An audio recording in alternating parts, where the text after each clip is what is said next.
ഗുജറാത്ത് സുൽത്തനേറ്റിന്റെ തലസ്ഥാന നഗരിയെക്കുറിച്ച് കേട്ടിട്ടുണ്ടോ? ഇപ്പോൾ നിങ്ങൾ ചിന്തിക്കും ഗുജറാത്തിൽ സുൽത്തനേറ്റോ എന്ന്. അതെ, ഗുജറാത്തിലും സുൽത്തനേറ്റുകളുടെ ഭരണം ഉണ്ടായിരുന്നു. പടിഞ്ഞാറൻ ഇന്ത്യയിലെ ഇന്നത്തെ ഗുജറാത്ത് സംസ്ഥാനത്തിൽ വ്യാപിച്ചു കിടന്നിരുന്ന ഒരു പ്രദേശമായിരുന്നു ഗുജറാത്ത് സുൽത്തനേറ്റ്. 15ാം നൂറ്റാണ്ടിൽ മുസാഫർ ഷാ ഒന്നാമനാണ് ഈ സാമ്രാജ്യം സ്ഥാപിച്ചത്. ഗുജറാത്ത് സുൽത്തനേറ്റിന്റെ തലസ്ഥാന നഗരി എന്നത് ഇന്നത്തെ വഡോദര നഗരത്തിൽ നിന്ന് 47 കിലോമീറ്റർ അകലെ പഞ്ച്മഹൽ ജില്ലയിലുള്ള ചമ്പനീർ എന്ന പ്രദേശമായിരുന്നു.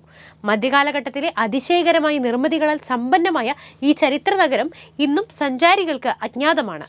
ഗുജറാത്ത് സുൽത്തനേറ്റ് അല്ലെങ്കിൽ ഗുജറാത്ത് സുൽത്തനേറ്റ് പടിഞ്ഞാറൻ ഇന്ത്യയിൽ പ്രാഥമികമായി ഇന്നത്തെ ഗുജറാത്ത് സംസ്ഥാനത്തിലെ ഒരു മധ്യകാല ഇന്ത്യൻ രാജ്യമായിരുന്നു. 1394 ഗുജറാത്ത് ഗവർണറായിരുന്ന മുസാഫർ ഷാ ഒന്നാമൻ ഡൽഹിയിലെ തുഗ്ലക് രാജവംശത്തിൽ നിന്ന് സ്വാതന്ത്ര്യം പ്രഖ്യാപിച്ചതോടെയാണ് ഈ രാജ്യം സ്ഥാപിച്ചത്. തിമൂറിന്റെ ഡൽഹി സുൽത്തനേറ്റിന്റെ അധിനിവേശത്തെ തുടർന്ന് ഡൽഹി നശിപ്പിക്കപ്പെടുകയും അതിന്റെ ഭരണം ഗണ്യമായി ദുർബലമാവുകയും ചെയ്തു. 1394 മുസാഫർ ഷാ സ്വയം സ്വതന്ത്രനായി പ്രഖ്യാപിക്കുകയും സുൽത്തനേറ്റ് ഔപചാരികമായി സ്ഥാപിക്കുകയും ചെയ്തു.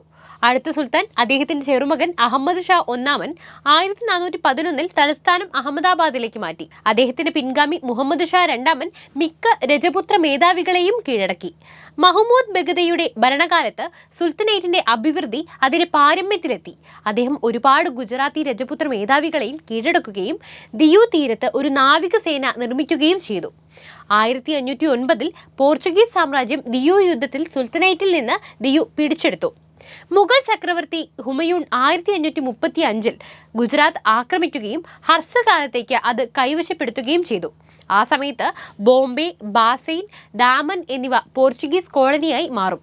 അതിനുശേഷം 1537 ഒരു ഇടപാട് നടത്തുന്നതിനിടെ ബഹദൂർ ഷാ പോർച്ചുഗീസുകാരാൽ കൊല്ലപ്പെട്ടു.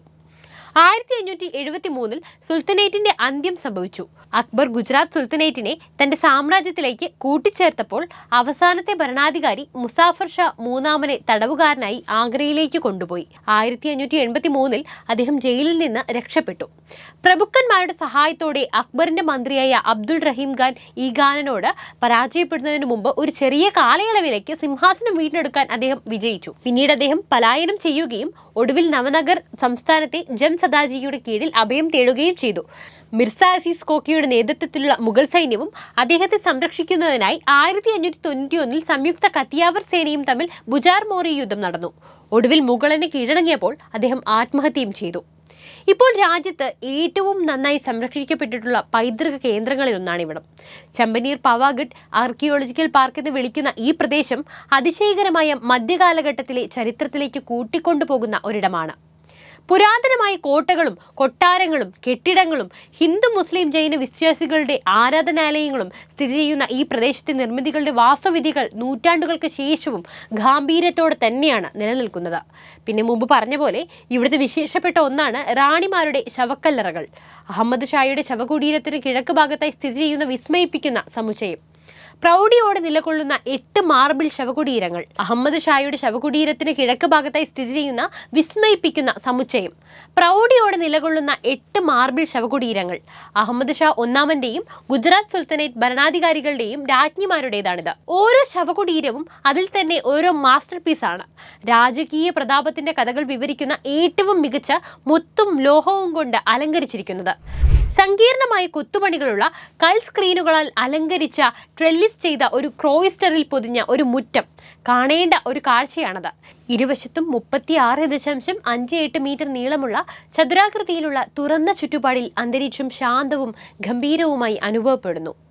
ഈ മനോഹരമായ ശവകുടീരങ്ങളിൽ പ്രധാനമായിട്ടുള്ളത് മുഹമ്മദ് ഷാ രണ്ടാമന്റെ ഭാര്യ മുഗലൈ ബീബിയുടേതാണ്. വെളുത്ത മാർബിളിൽ നിർമ്മിച്ച അവരുടെ ശവകുടീരത്തിൽ ഒരു പേർഷ്യൻ ലിഖിതമുണ്ട്. അത് ചാരുതയുടെ പ്രഭാവലയം നൽകുന്നു. 8ാം നൂറ്റാണ്ടിൽ ചാവഡ രാജവംശത്തിലെ വൻരാജ് ചാവഡ രാജാവാണ് ചമ്പനീർ നഗരം സ്ഥാപിച്ചത്. തന്റെ സുഹൃത്തും സേനാപതിയുമായ ചമ്പ രാജാവിനോടുള്ള ആദരവിന്റെ പേരിലാണ് രാജാവ് ഈ നഗരത്തിന് ചമ്പനീർ എന്ന പേര് നൽകിയത്. 15ാം നൂറ്റാണ്ടിന്റെ ആദ്യം ഗിച്ചി ചൗഹാൻ രജപുത്രൻ ചമ്പനീറിന്റെ പാവഗഡ് കോട്ട പിടിച്ചെടുത്തു. മധ്യകാലഘട്ടത്തിൽ തന്നെ ഗുജറാത്ത് സുൽത്തനേറ്റ് ഇവിടം പിടിച്ചു. പിന്നീട് സുൽത്തനേറ്റ് 23 വർഷത്തോളം എടുത്ത് ചമ്പനീറിനെ പുനർനിർമ്മിച്ചു. അതോടെ ഗുജറാത്ത് സുൽത്താനേറ്റിന്റെ തലസ്ഥാനം അഹമ്മദാബാദിൽ നിന്ന് ചമ്പനീറിലേക്ക് മാറ്റുകയും ചെയ്തു. ഇങ്ങനെ ഒരു കഥയും നമ്മുടെ ഗുജറാത്ത് സുൽത്താനേറ്റിനുണ്ട്. ഈ പുരാതന സ്ഥലം പൂർണ്ണമായും ഇന്നും ഖനനം ചെയ്തിട്ടില്ലാത്തത് കൊണ്ട് തന്നെ ഇവിടെ ഇനിയും അമൂല്യമായ പലതും ഉണ്ടാവുമെന്ന് നമുക്ക് ഉറപ്പിക്കാം. ഈ പറഞ്ഞ ചമ്പനീർ രാജവംശത്തിനും അതിവിശിഷ്ടമായ ഒരുപാട് കഥകളുണ്ട്. അതറിയാൻ താല്പര്യമുണ്ടെങ്കിൽ അടുത്ത വീഡിയോ അതിനെക്കുറിച്ച് ചെയ്യാം. അപ്പോൾ വീഡിയോ ഇഷ്ടപ്പെട്ടാൽ ലൈക്ക് ചെയ്യാനും ഷെയർ ചെയ്യാനും ശ്രദ്ധിക്കുമല്ലോ.